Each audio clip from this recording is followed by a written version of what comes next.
떠요? 여기 라이브 뜬다. 네, 레인머큰 형님 안녕하세요.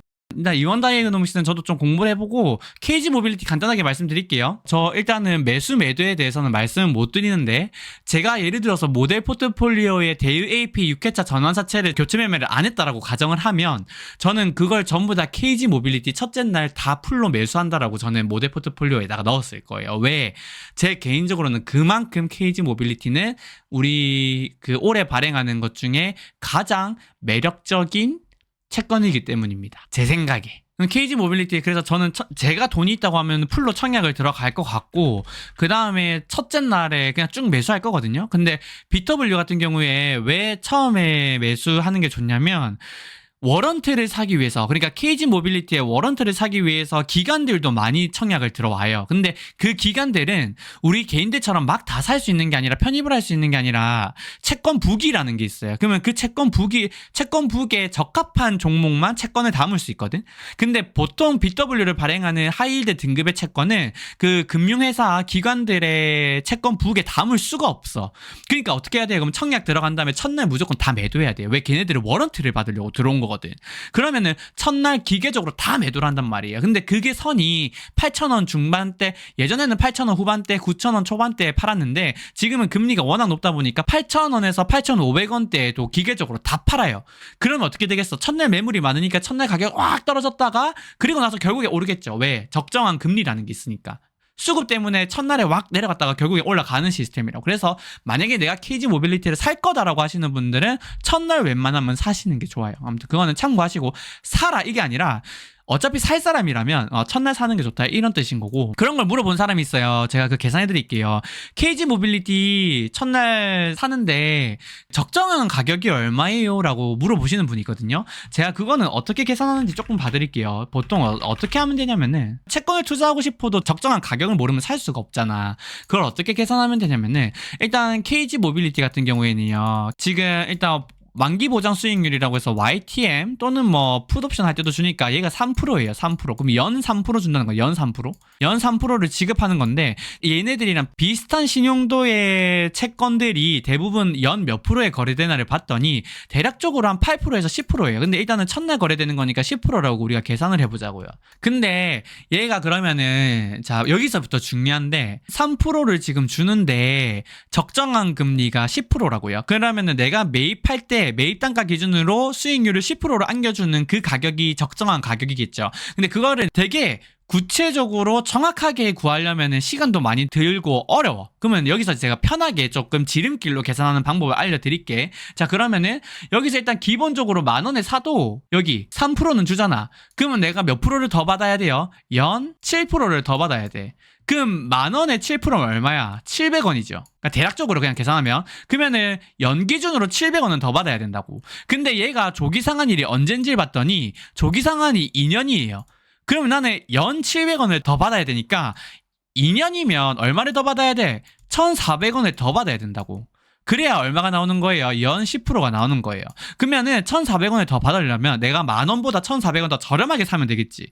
그러니까 얼마 해주냐면, 기본 10,000원, 10,000원에다가 내가 받아야 되는 돈을 빼주면 돼. 1,400원. 그럼 얼마예요? 예, 얼마야? 8,600원이죠. 그러면 이제 연 10% 기준으로 봤을 때 10점 몇 프로 이렇게 복리 이런 것 때문에 다를 거야. 근데 KG 모빌리티는 그러면은 8,600원 내외로 거래가 되면은 연 10% 나오니까 적정한 금리다 이렇게 생각을 하고 접근을 하는 거예요. 근데 예를 들어서 첫날 8,800원에 거래된다. 그러면 사실은 내가 천천히 투자할 것 같아요. 굳이 그때 투자 안 할 것 같아. 근데 대부분 8,600원보다 낮게 거래가 된다고요. 그러면은 어느 정도 거래되겠냐 봤더니, 그러면 한 8,200원 이렇게 거래돼도 뭐 해야 돼요? 땡큐. 다른 그 BW 발행한 기업에 비해서는 재무구조가 매우 우량하고 괜찮아요. 재무구조도 괜찮아. 그래서 그 막 유니슨이나 이런 애들처럼 7,600원, 7,500원까지 떨어지겠냐 싶냐마는, 이런 가격에 된다고 하면 제 기준으로, 제 의견으로는 풀매수, 절대 뭐 권유하는 거 아니에요. 풀매수를 해야 된다 생각하고, 8,200원도 뭐 풀매수예요. 근데 8,600원을 이 기준점으로 삼아서 이것보다 저렴하면 뭐 하겠다, 저렴하면 사겠다, 이제 이런 생각을 가지고 접근을 할 수 있는 거지. 단 이런 거 다 필요 없이 일단은 웬만하면 청약을 들어가면 청약해서 받은 금액은 보통 한 15% 내외 정도 수익이 나거든요. 그러니까 청약 풀로 들어간 다음에 제 돈이라면 청약 풀로 들어간 다음에 뭐 한다? 첫날 8,600원 미만에서 다 사겠다. 이런 전략을 구상할 수 있는 거예요. 그리고 여의도 촌놈이 지금 이렇게 봐봐. 뭐 열심히 해도 이제 현타 와가지고 여의도 촌놈이 이제 채널을 운영을 안 할 수도 있잖아요. 그랬을 때도 우리 촌뜨기들은 투자를 할 수 있어야 되는데 제가 방금 이렇게 계산한 것처럼 그런 메커니즘으로 적절한 가격을 생각할 수 있어야 되고, 그렇게 되려면 뭐 여의도 촌놈 채널의 채권 영상을 열심히 보셔야 된다. 아시겠죠? 그러니까 이렇게 열심히 보신 다음에 좀 잘 투자하시면 좋을 것 같아요. 워런트 상장날 가격대 대략 제가 말씀드렸잖아요. 평균적으로 30% 정도 프리미엄이 붙는다고요. 그러면 예를 들어서 이 KG 모빌리티 성경 안 하고 내가 만약에 내가 100만 원을 투자를 했어요. 근데 얘네들 BW 행사가가 5,000원이야.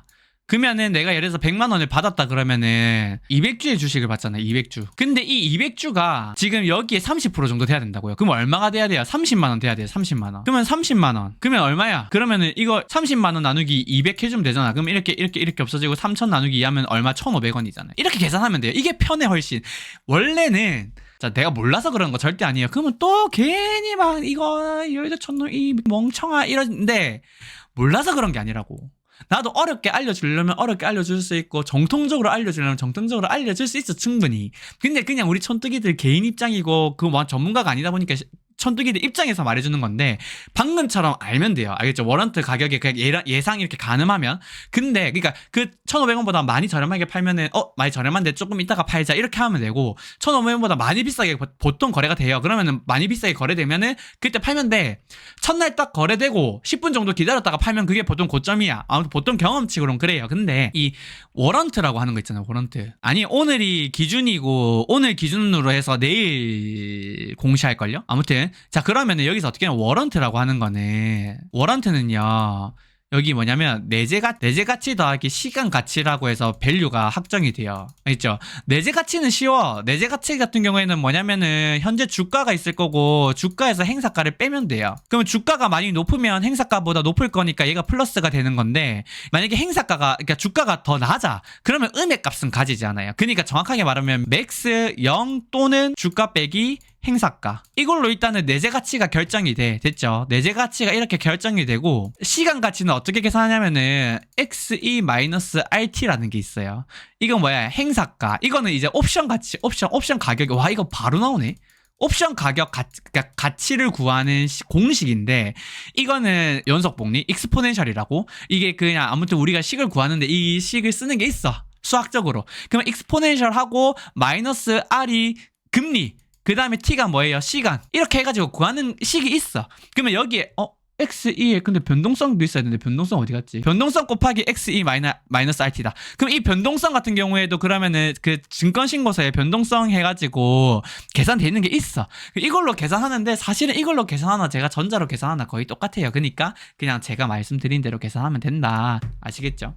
그래도 하나 괜찮은 거 알려드린 것 같아서 뿌듯하네.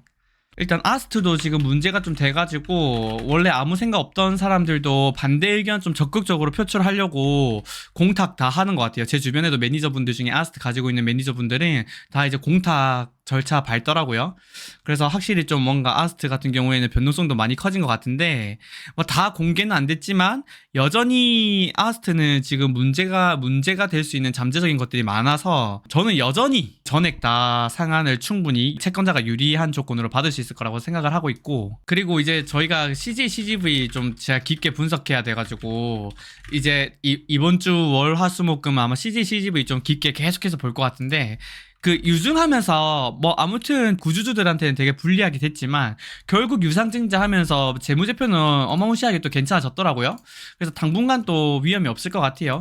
그러면은 CJ/CGV 32일차나 35일차 전환사채도 연 11%, 13% 이렇게 나오더라고요. 그러면은 아니 예금 적금해가지고 연 3% 2% 받는데 사실은 그것도 6개월 단위 뭐 3개월 단위로 계속 그 한번 5% 주다가 바로 내려갈 수도 있잖아. 그래서 재투자 리스크가 있다고.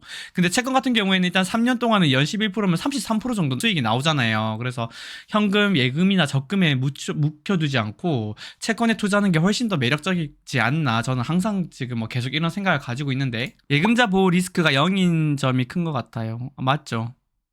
맞아요. 그걸 가지고 뭐라고 할 수는 없어. 사실은. 근데 어떤 개념이냐면 예금자 보호가 5천만 원까지는 되니까 은행 자금이 훨씬 안전한 건 맞아요. 근데 그게 지금 인플레이션도 못 따라가고 있는데 거기에다가 투자를 하는 것이 과연 재테크일까에 대해서는 의문을 가질 필요가 있고, 그 다음에 채권이라고 하는 것도 안전한 채권만 찾으면 사실은 내가 실질적으로 제가 이제 분석해가지고 저는 제 마음속에 실질적으로 부도 가능성이 0%인 것들이 꽤 많지만 우리 촌뜨기들한테 이게 0%라고 말할 수는 없어요. 왜냐면 그게 잠정적으로 문제가 될 수 있거든. 그래서 굳이 그런 리스크는 만들지 않고 내가 좀 스스로 공부를 해서 충분히 이게 부도 가능성이 1% 이하 미만인 것들을 공부를 조금만 하면 찾아낼 수 있어요. 그러면은 내가 예금 넣어서 10년 동안 예금을 넣어야 될 걸 사실은 한 1, 2년 만에 채권으로 수익을 다 낼 수 있는데, 그러면은 공부를 조금 채권에 대해서 해보는 게 어떨까? 이제 이런 생각인 거죠. 근데 아무튼 보름이하님 말씀대로 내가 채권에 대해서 잘 모른다 하면 예적금에다가 하는 게 당연한 건 맞긴 해요.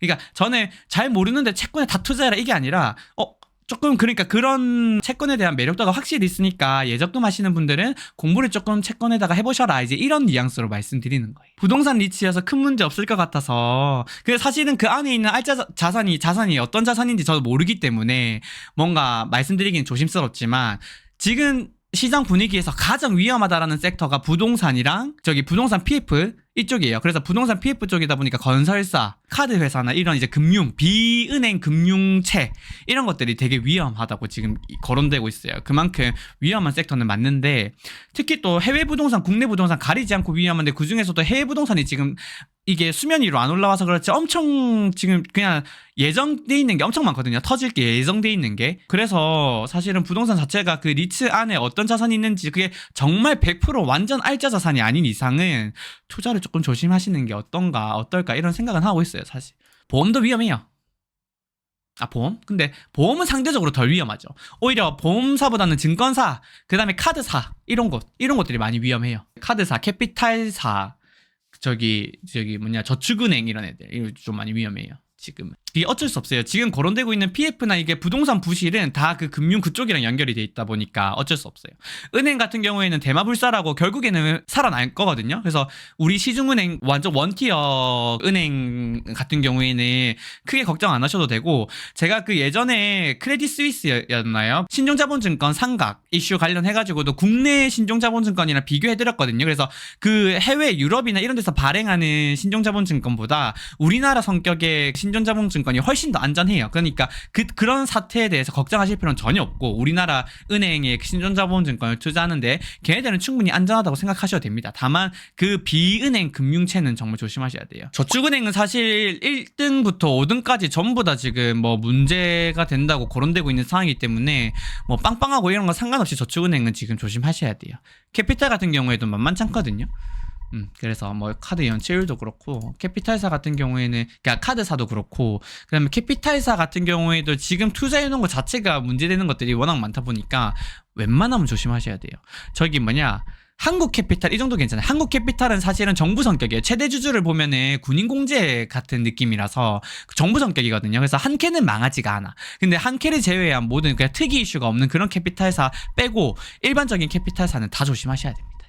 지금은 리스크 온을 할 때가 아니에요. 근데 우리나라 증시 자체가 지금 리스크 온 상태거든요. 그래서 저는 약간 위험하다라고 생각을 하는 거예요. 저도 사실은 시장 분위기 좋고 할 때 그런 애들 있어. 그냥 하락무세 하는 애들. 무조건 나락무세. 떨어집니다. 곧 떨어져요. 내일이면 위험합니다. 떨어져요 하다가 한 10년 동안 떨어져다 나락가. 그러면 와, 내 말 맞죠? 이렇게 하는 사람들 정말 싫어하거든요. 그러니까 항상 그냥 자기는 비관적이야. 밸류 위험하고요. 거품 있고요. 진짜 싫어요. 근데 그 논리도 되게 막 미세 디테일하거나 이런 사람들 거의 없어요. 근데도 제가 지금 약간 위험하다라고 생각하는 이유는 뭐냐면 그냥 제가 인지하고 있는 사태만 보더라도 워낙 위험한데 이 위험이 어느 정도 증시에 가만히 돼서 반영이 돼서 리스크 오프라는 그 성향이 조금이라도 있으면 아 괜찮아요라고 할 거예요. 근데 지금은 사실은 그런 위험한 이슈들이 워낙 많이 도처에 깔리는데도 불구하고 너도 나도 장밋빛 전망이고 반도체 잘 간다 뭐 잘 간다 이러면서 증시 리스크 온대 가지고 막 투자하는 이 행태가 조금 위험하다라고 생각되는 거예요. 뭔 말인지 아시겠죠? 뭐 이래서 막 나락을 간다 이게 아니라